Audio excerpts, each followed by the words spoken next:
Okay mga kabonsay, ngayong araw ay workshop tayo ng isang wild na materials. Ito ay bluebell.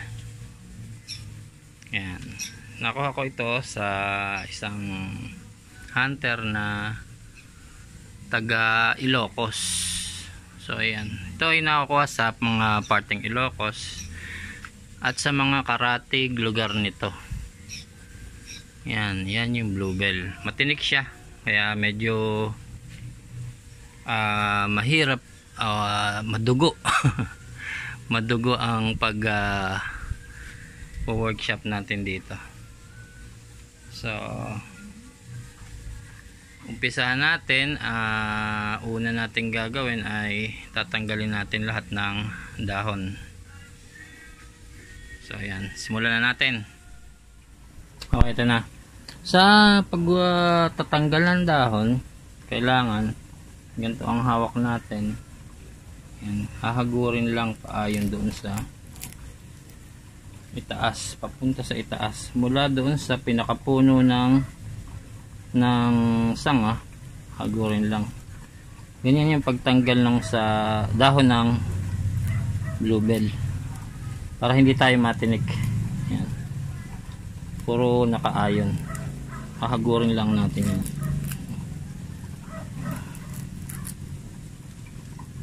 Hindi na natin kailangan ng gunting kasi maliit masyado yung dahon ito. So ayan, tingnan nyo mabuti. Yun lang kasimple.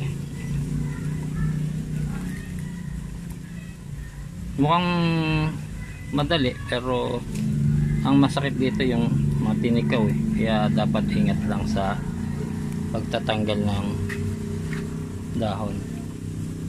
So ayan, ganun.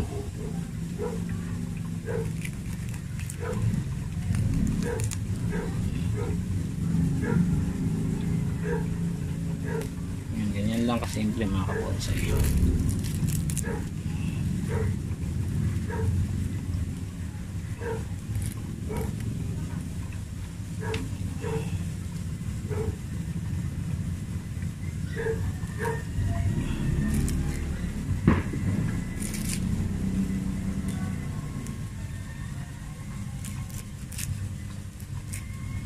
Kaya makita nyo yung tinik niya. Ayan, matutulis.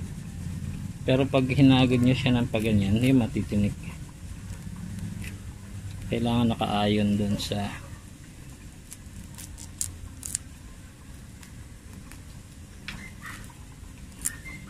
ayan.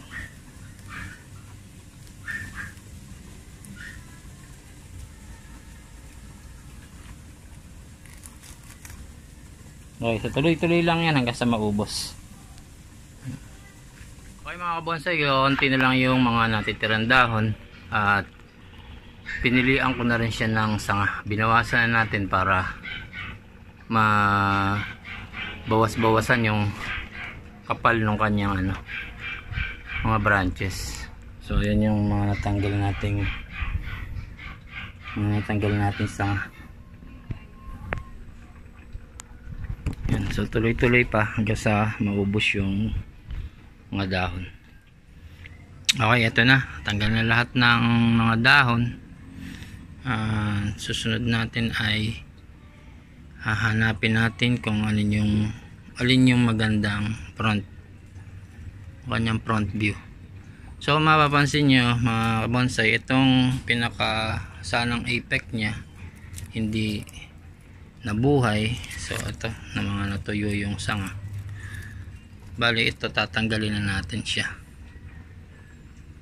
Bala ko sanang gawing shari, pero tingin ko mas maganda kung tatanggalin na lang. So hahanap na lang tayo ng gagawing apex. Okay.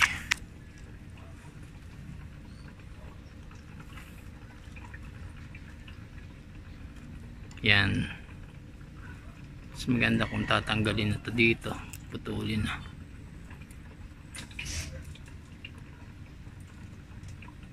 Baka ito na yung maging apex nya, dahil ito buhay pa naman to, sariwa pa. Bali ito lang yung natuyo, hindi siya nagtuloy. So tanggalin na natin. Okay. Okay, so ito putol na natin siya gamit yung lagari.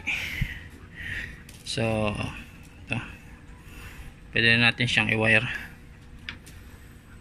Yan.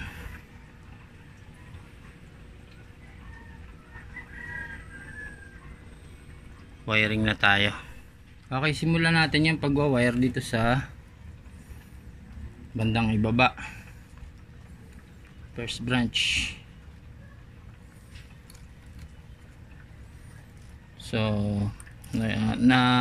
kung doon sa hindi pa nakakapanood, may video na ako dito may video na ako na kung paano mag-wire ng bonsai. So balikan nyo na lang para mabilis tayo. So ayan, pag-ikot, so 45 degrees para ma-bend natin pababa yung mga branches. Usually puro nakataas yan, so ibaba lang natin siya ng ganyan para hindi siya tumaas at maiporma rin natin kung saan natin gustong ipaling yung branches, mga branches nya. So ayan, ganyan. Dahan-dahan tayo sa pag bebend para hindi maputol, kasi sobrang lutong din ng ng mga sanga ng bluebell. Hindi naman siya kalutungan, pero kailangan din natin ingatan. Ayan, pwede na yan. Tuloy na natin siya dito.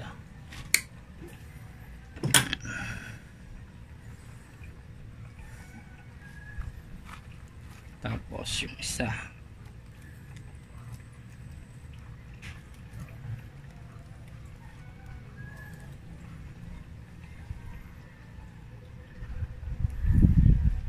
so ito yung initial wiring pa lang nya para mapasunod na natin kung saan nating gusto.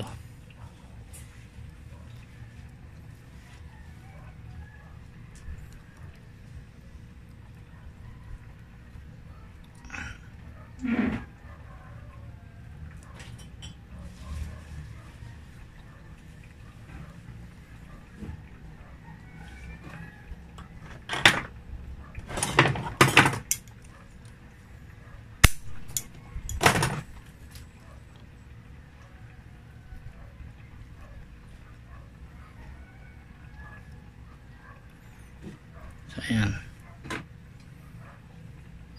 dito sa dalawang branch na to, kailangan lang natin yung medyo manipis kasi maliit lang siya. Payat pa yung dalawang branch na yan, so payat lang din yung gagamitin natin ng bonsai wire. So ganyan, secure lang nating maigi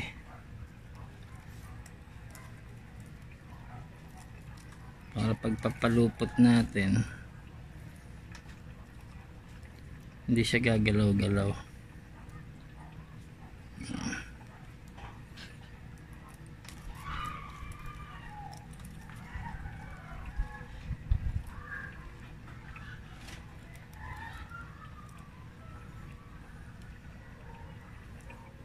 Okay.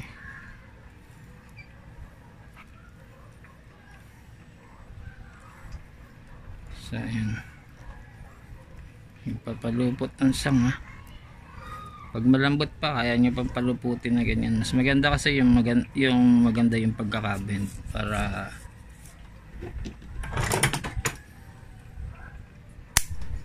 magandang tingnan.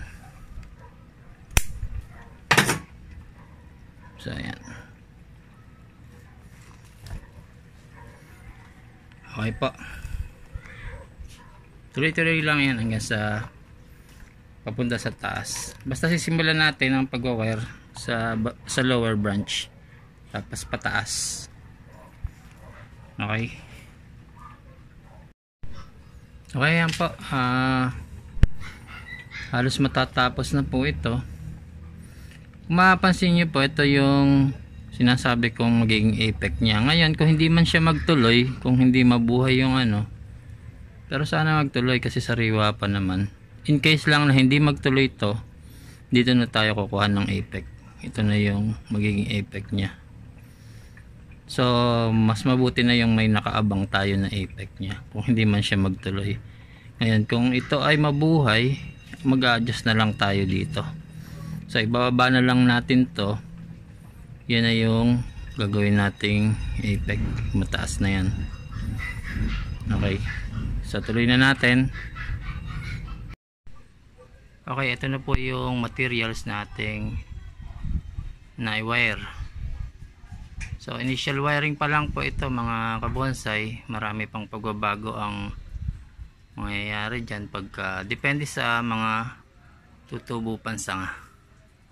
Yan, so at least nakaporma na lahat yung sanga nya. Ito yung sana tumubo pa siya. Yan, so papawile din natin yan kung halimbawang mabuhay siya para maganda yung effect nya. Yan yung base. Ang ganda ng base. Ang laki.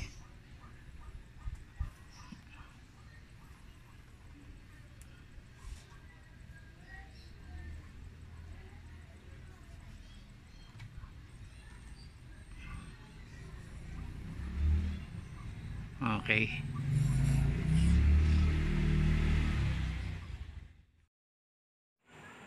Okay mga kabonsai, marami pong salamat sa patuloy niyong pagsuporta. At asahan niyo po na patuloy pa tayong gagawa ng mga videos na kakapulutan niyo ng tips at techniques sa pag-aalaga niyo ng bonsai. Maraming pong salamat. Merry Christmas. God bless.